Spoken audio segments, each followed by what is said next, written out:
Hello everyone folks, and welcome to a quick discussion on the kind of jumping back and forth of ideas between Armored Core 6 and Souls.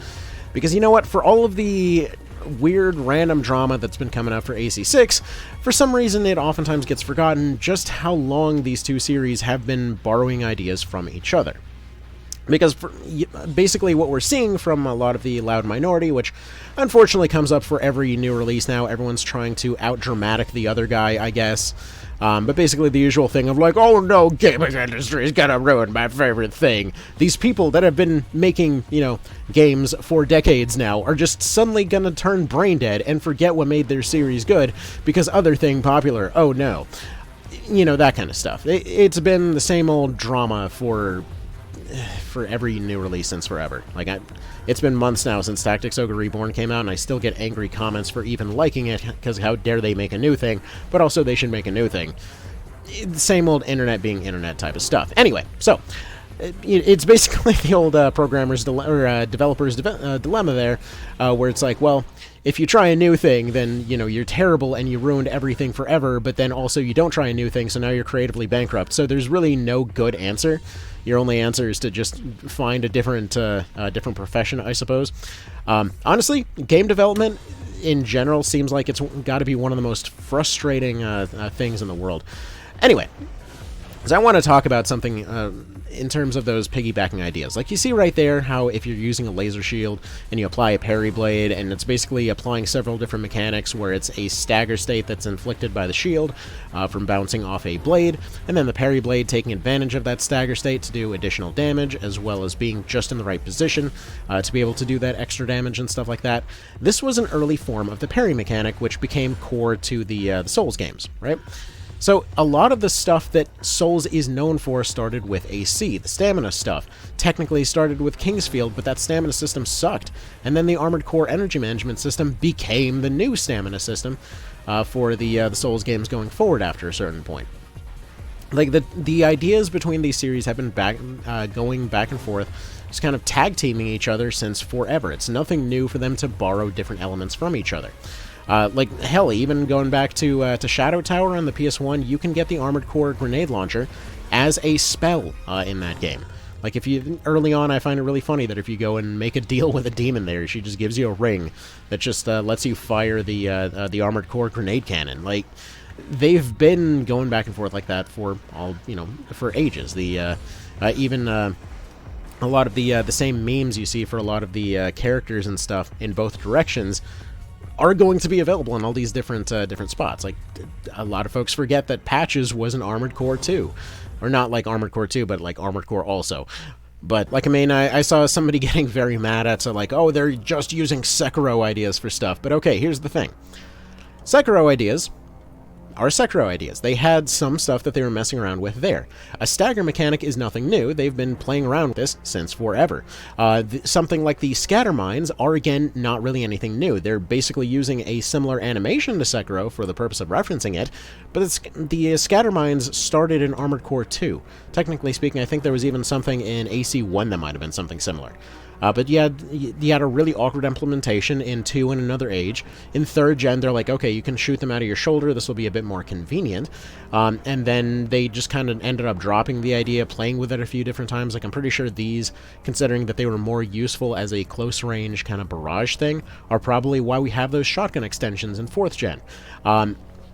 And then, just kind of over time, they reiterated on that same idea again for Sekiro, and then they're like, okay, this implementation is pretty freaking cool, let's go ahead and bring this back for AC6. This kind of one idea becomes another idea, becomes another idea, becomes another idea, and just evolving through whatever games they're making, has been around since always. Realistically, we already saw confirmation that, in terms of the repair kit thing, that a lot of folks keep calling it the Estes system or what have you. In terms of partial repairs, again, this idea has been around in the series before.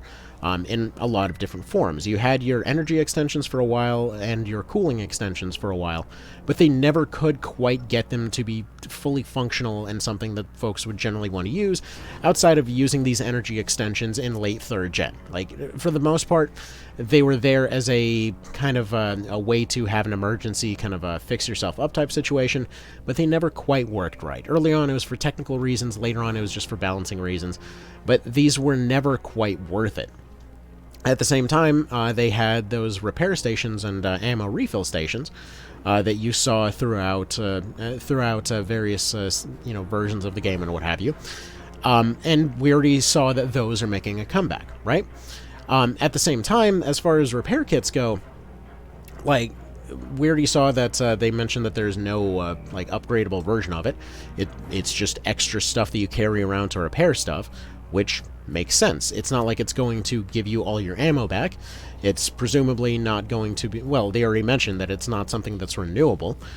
So it's basically a case where you are paying extra to get through the fight a bit easier, while at the same time, seeing a loss in your income and stuff like that due to the damage taken.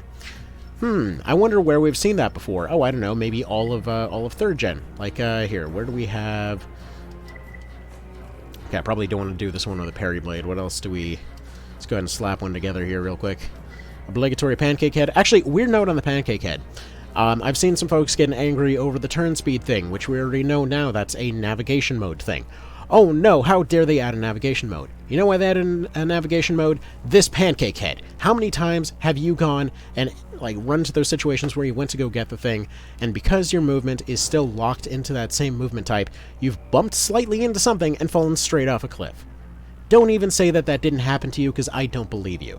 Anyway, so this is, again, just stuff that's been around since forever, and it's a nice way to deal with a common complaint when it comes to older games in the series. They're still taking those same ideas, but they're going and riffing on them, as they always have. They are constantly renewing those same ideas in different forms. This is nothing, again, nothing really too insanely new. This is just a case where they're taking ideas that existed, they're reapplying them in a more interesting way, and that's that. Simple enough, So anyway, what do we want to put on this guy? I'm kind of feeling... You know what? I feel like this might be one of those rare cases where this actually wants to get used, sure.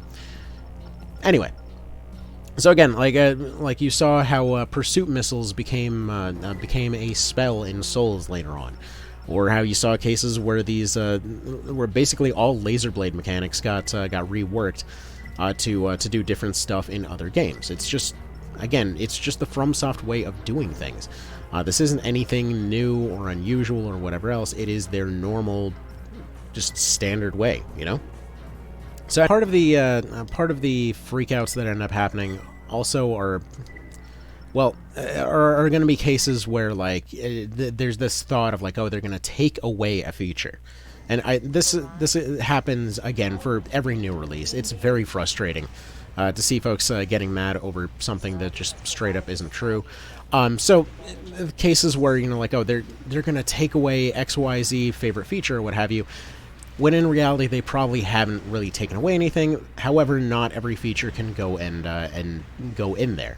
Do you realize how many one-off features there have been throughout the entire series?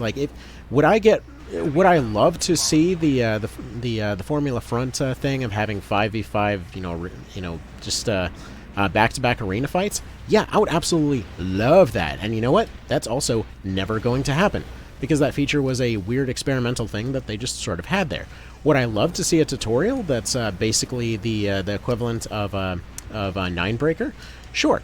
It would be pretty neat to have everything very detailedly explained. But again, that whole thing was basically one entire game as one giant tutorial. Would I love to see the randomized arena from that one? Absolutely. And it also will never happen, because again, the same thing, that it was a cool idea, wasn't exactly very popular, so it probably wouldn't end up happening again. The idea is that they've had all these different ideas that they've played with from time to time. And... well, it's just not going to be realistic to expect every feature to make a comeback. Not in terms of, oh, there's just simply not enough development time or budget, because then the argument immediately becomes, oh, well, they have the Soulsborne budget. But that's not really a fair argument, is it? It's more a matter of it would just be too much. Too much to throw in there at one time. This is why we've seen some features come, some features go. And again, refill stations are nothing new. Like, these have been around since pretty much frickin' always. Probably should have kept around those pursuit missiles, huh? But it seems like repair stations are basically the equivalent of this, where it's a, hey, stuff went pretty darn badly, let's go ahead and give you a way to patch yourself up, go ahead and give yourself a way to resupply. And you know what the actual cost of that whole thing is? Well, you're basically paying for all that ammo a second time, which means that you're paying for all those extra repairs and what have you, which means you're probably going negative on the mission, which means that, yeah, you're going to have a bit of a bad time. In fact, pretty much all of these have been a bit of a trap in Silent Line, where if you do accept full reloads on all of those things, yeah, you're probably going pretty close to in the red there. Like, we did pretty darn well in terms of damage and everything else, but still ended up burning through a huge chunk of the budget for the mission and what have you. So personally, I don't think that it's some Estus Flask equivalent. It's basically, hey, we have repair stations that we've always had, but now they're just kind of in your pants. So if stuff goes really badly, like if you're just learning the stagger mechanics or what have you, you just got completely wrecked. Instead of having to restart the mission from the very beginning, now you're in a case where you can just kind of repair yourself. You can just accept that you took a little bit of a loss financially, and then just move on. It's improving the overall experience. Honestly, I have complete faith in these guys in terms of just their development history, their cool ways of iterating on ideas. So personally, I don't think we're going to see any sort of issues in terms of how they're actually implementing this stuff. In terms of just like them piggybacking mechanics, taking stuff in, out, what have you, it seems like there's a way bigger emphasis on just the individual slots doing more stuff. Just kind of generally expanding on the functionality of those slots from what we've seen, and honestly, that's just a good way of doing things. While they could make the argument of, oh no, they took out certain slots, it sounds like certain arms, certain legs, what have you, will be doing particular things. And again, instead of seeing it as, oh, that makes it less complex, me and my hardcore gamer self needs more slots to screw with, which I'm still frustrated. Again, my last favorite release that came out was that Tactics Ogre Reborn there. It still bugs me to this day every time I hear that argument of like, oh, there's less slots, this means that it's less intense for my amazing hardcore self, when in reality the overall functionality of all those things has been widely expanded, which again, this is from we're talking about. 100% that's what's going to end up happening. Like, we've seen how just equipping different bits of gear and weapons and what have you through all the stuff they've screwed around with for Souls games and what have you, added a whole lot of just different dimensions to the gameplay and what have you. And again, all of this started with Armored Core in terms of like, well, on the stat sheet, it could be seen as, well, these are just machine gun, but in reality, like, this thing will have more of a spread pattern, this thing will have a more direct pattern, but it won't be able to hit a moving enemy as well, whereas this thing probably will be the most convenient in terms of just having a super lightweight disposable machine gun, but in reality its overall power kind of sucks. Granted, there's not many arguments to be made for the 350, but whatever, it's just kind of there. But either way, the stat sheets don't tell the full story. That's kind of the mentality behind the way that they've always been building things. That there's just these different little hidden properties that you only find when you're going through and, actually using the thing.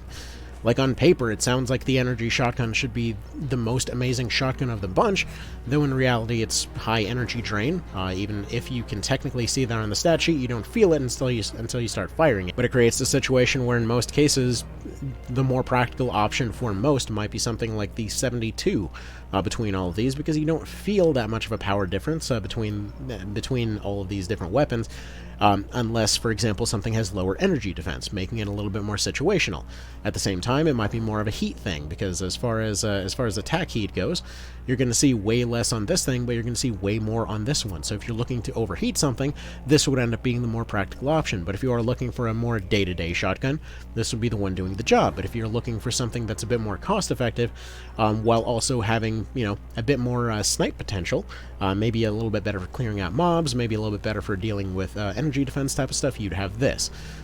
It's just all of these little minute things that you get from testing the weapon or part out.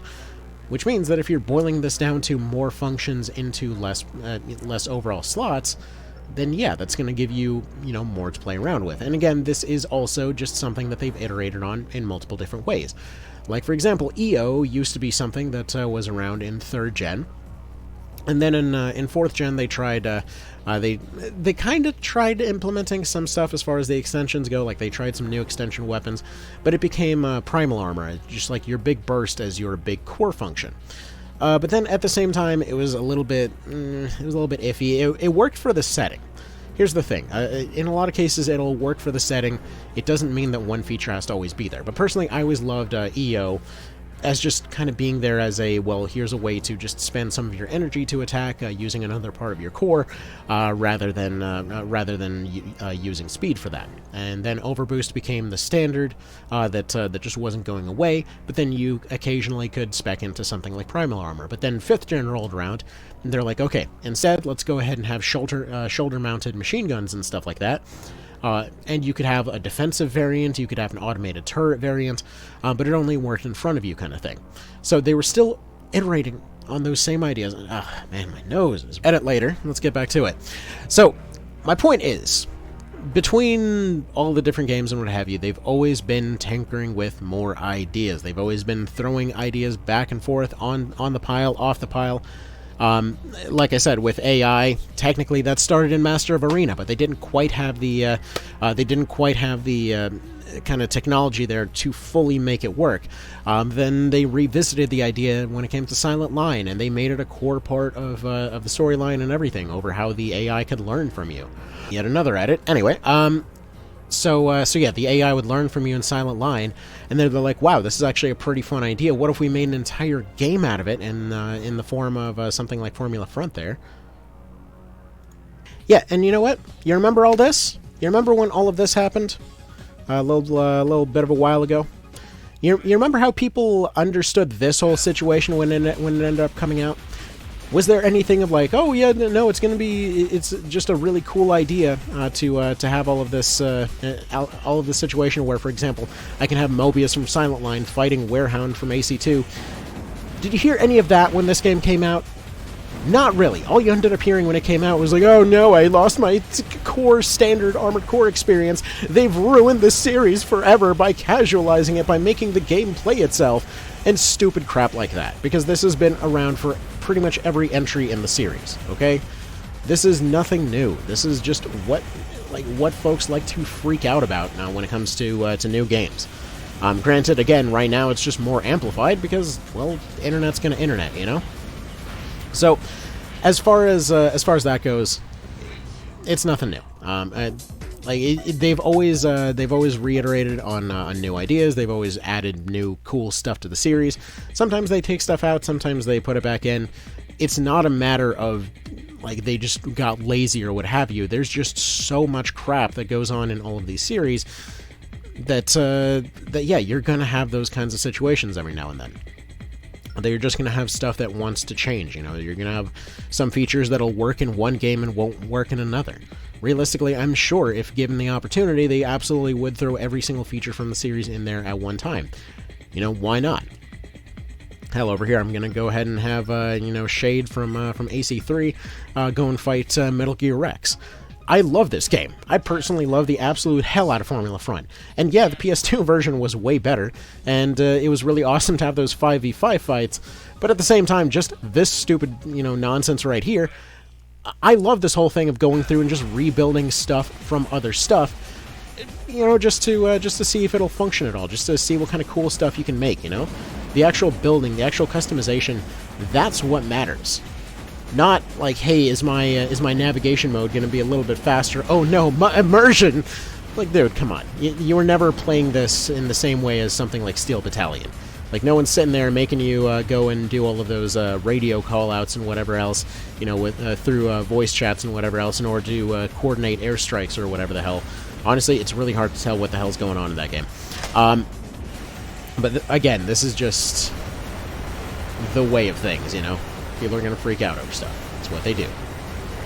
Also, here, let's go ahead and figure out the actual speed button. There we go. I was trying to figure out which one made the UI go away. So, as far as I'm concerned, AC6 is going to be freaking awesome. I'm expecting some really good stuff out of it. I can't wait to see the kinds of things that they learned over time. Also, one of the scariest dudes in AC3 just got killed by a frickin' Metal Gear. That is hilarious. So anyway, in conclusion, I'm very confident in the way that FromSoft has always done things. They've always consistently made fun and interesting games, and AC6 will be no different. From everything I've seen, it looks like it's taken good aspects from both sides of the series, you know, as has been their tradition for a long time now, and has made them into something interesting. It's just how they do things. So, either way, have a little bit of faith. It's definitely going to be Armored Core, and as far as I've seen, it looks like it's possibly going to be one of the best ones. So, anyway, I know I can't wait to cover it as soon as it gets here. I really hope that... Okay, there's been absolutely zero evidence to show that it's going to have a Formula Front-esque mode. But something like this has been in every one of these games to some degree. Like, when I was a little kid playing AC3 every day, I mean, my whole thing was like, hey, I love to just rebuild random crap and do entire runs with it, or go into the multi-arena from the main menu. When the portable version came out, I got a little bit upset at the fact that they took out the multi-arena, and then Formula Front made an entire game out of the multi-arena. Or, for example, when playing For Answer, the vast majority of my time was just spent remaking random crap in online, just to see what would happen. Yeah, one of my favorite memories from For Answer was a moment where I was going and remaking stuff. Like, I had a version of Evangel there, I had a version of, let's see, it started off with a version of Evangel, then Rotation from Silent Line. Oh, the coughs are never ending, I gotta finish up with the talking. Anyway, so it was like a version of Evangel, a version of Rotation, and what have you, from Silent Line. And then I was going and just doing like multiplayer matches and all these different rebuilt ACs, and then somebody else shows up in the same kind of stuff, right? They start showing up with ACs from like AC2, from AC3 and what have you. Show up with what I think was a couple Gundam things that they did. I don't know Gundam. I never watched it, but. Anyway, as far as all that stuff goes, then we go back into the garage, we keep picking out new weird stuff that we've put together in the background, and then suddenly we both, by total chance, end up showing up with a remake of Sweet Tooth from Twisted Metal, the mech form of him, and yeah, that was just one of those moments of like, yeah, you know what, great minds think alike. This is just a fantastic time right here. Also, accidentally slapped my mic there. So. Either way, the builds, the customization, the weird mechanics, that's what we're here for. And it sounds like they've got all that coming in spades, you know? So, alright, so, I'm done editing 50 bajillion coughs out because the allergies just don't stop. Hopefully you get the idea. I'm really, really looking forward to AC6 whenever it comes out. And yeah, I'll see you guys then. Take care.